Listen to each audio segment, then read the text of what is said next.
Just looking at this fall month on month, 1.4%. I mean, there may be those people like me thinking, actually, I was surprised it was only that small.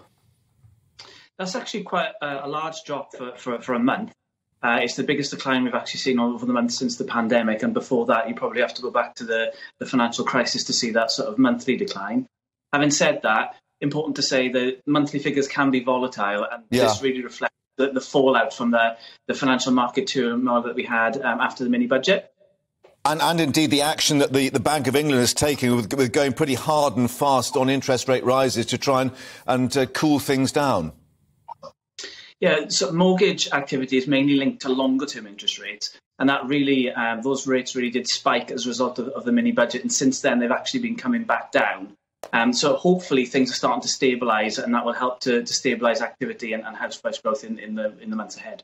Yeah, as Liam was indicating, those are the gilt prices, the government borrowing costs as such, which do seem to have stabilised a bit. However, I mean, looking at the annual figures, we've still got 4.4% growth, down from 7.2%. So, it's still very difficult for people to get onto the housing ladder. And one of the things that people have commented on is all the mortgage products that disappeared from the market. I mean, are they starting to come back in now?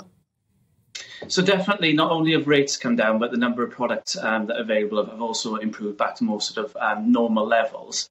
And as you say, affordability, though, it is quite tight for people. Before this sort of turbulence with mortgage rates increasing, it was already very difficult for first-time buyers because 10% deposit on a typical first-time buyer property, that was already equating to about 60% of annual average income. So that was a big factor anyway. And now what we're seeing, mortgage rates being high, that's making the monthly payment more challenging for people as well.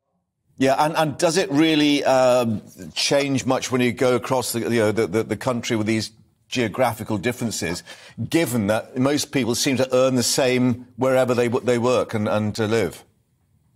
There is actually quite a big difference in affordability across the country. Generally, what you find is as you move from the north to the south of the country, affordability becomes more and more stretched. So, for example, in London, a typical mortgage payment at the moment it equates to about 75% of a typical average wage, whereas in somewhere like the north of England or Scotland, it's more like 27%.